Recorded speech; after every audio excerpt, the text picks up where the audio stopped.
What's up, guys? 2-Bit Jesus here, and welcome to another episode of 2-Bit Talks. Well, right when I thought I was done talking about Spider-Man, they dragged me back in.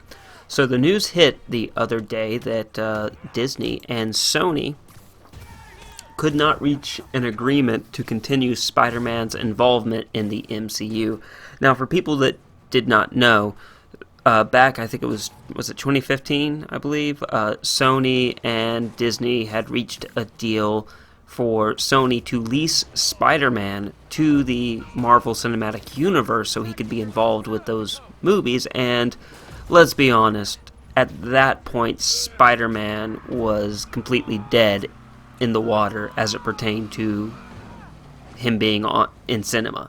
Like, the Amazing Spider-Man movies were flops.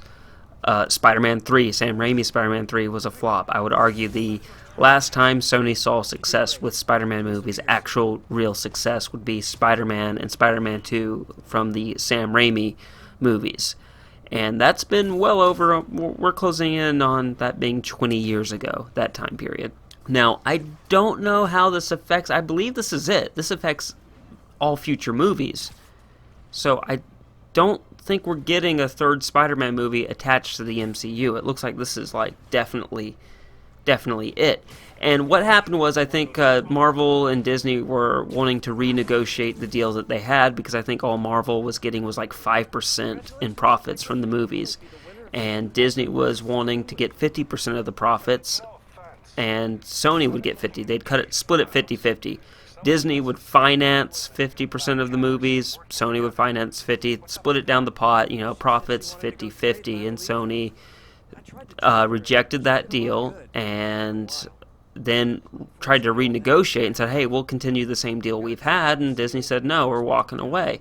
It's essentially how it came out, and there was a statement where Sony said as much. They said, hey, we tried to do the same deal, we really love Kevin Feige and Marvel Studios, and we want to keep working with them, but we respect Disney's decision, but we're disappointed, and we're going to continue the Spider-Man franchise on our own.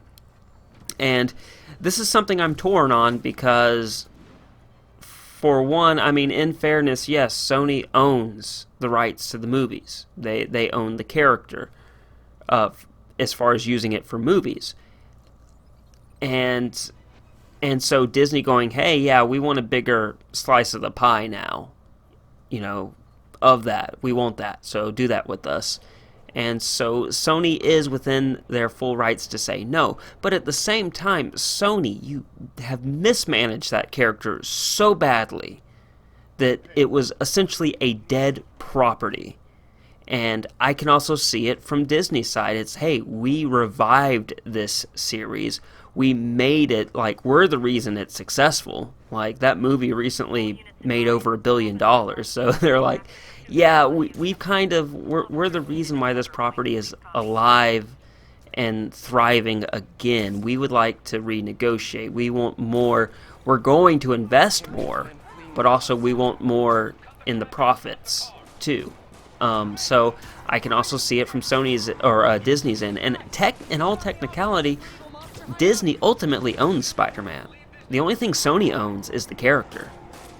If Disney wants to play hardball, they can. Disney can go, okay, no more Spider-Man comics. We're not going to make any more new characters for the Spider-Man universe. Hell, they might even go as far as to say, oh yeah, I see you put Avengers Tower and Spider-Man on PS4. Guess what? Spider-Man 2 on PS5? No, you can't. You can't use the Avengers. You can't use any other characters. You can only use hell, if they wanted to, they could probably even just completely say no, because if I remember correctly, the deal they have is only for the movies, right? So Marvel can completely say, no, you can't use Spider-Man for a video game. Like, Disney holds more keys than Sony does here. Sony just has those movie rights, if I'm correct. So they could play hardball. They could do to Sony what Disney did to Fox when it pertained to the Fantastic Four, where it took them completely out. And if I remember correctly, a friend of mine told me that they did that with X-Men, where they're like, don't make any new characters. We don't want to give them any new characters to use in their movies, so don't do that. So, they've proven that they will play hardball with these other studios that own the movie rights. So they could do that. And honestly, again, I'm torn because I want Spider-Man in the MCU. I'm a huge fan of it, but at the same time, I do respect Sony's position. I will say that. I respect their position, but I can tell you, looking at the internet and the articles, it looks like Sony's coming out as the bad guy, for sure. There is already a trend going on, hashtag boycott Sony. People are going hardcore after them, and it's not just with the movies. People have posted a list of their movies coming out this year and saying, don't see these movies, we're boycotting Sony. And there's even people saying, I'm trading in my PS4 and I'm getting an Xbox. There are people who feel that strongly about it. Now, I don't think that's going to really affect the PlayStation, but I do think Sony's movies might take a little bit of a hit, but for the most part, what's really got me concerned is the Spider-Man movies themselves. They're not going to be successful flat out. If Spider-Man is not a part of the MCU, I don't see his movies being successful. People aren't really going to be jazzed to see it because it's not connected to the bigger, wider story. So hopefully this is just them negotiating and they're going to get back on the same page before it's too late. Or if they don't, then things are going to get really ugly for Sony really fast, I think, when it pertains to that. Because I just don't see Spider-Man being a success without being a part of the MCU. I mean, look at this last movie. How many MCU characters are in there? You got good old Happy. He's in there. Okay. You got freaking Nick Fury and S.H.I.E.L.D. They were there. You're not going to see Spider-Man interact with the Guardians anymore. You're not going to see Spider-Man interact with any of the other characters anymore in the greater MCU. But I'm just saying there were actual MCU characters in both of these movies. And they weren't just like little minor characters. They played some important roles, I felt.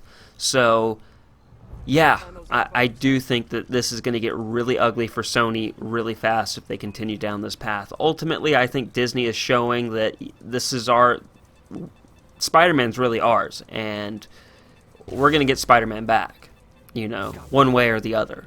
So I think this is just Disney trying to leverage their strength even more. And ultimately, Sony, you need to realize you're going to have to sell Spider-Man eventually. You can prolong the inevitable, but eventually Disney is going to rip Spider-Man out of your hands. They'll find a way. Whether that's a good or bad thing, I think more bad, because I just think Disney is very aggressive and, what's the word I'm thinking of? Overall the evil empire. But at the same time, fans want Spider-Man in the MCU, and we love the MCU.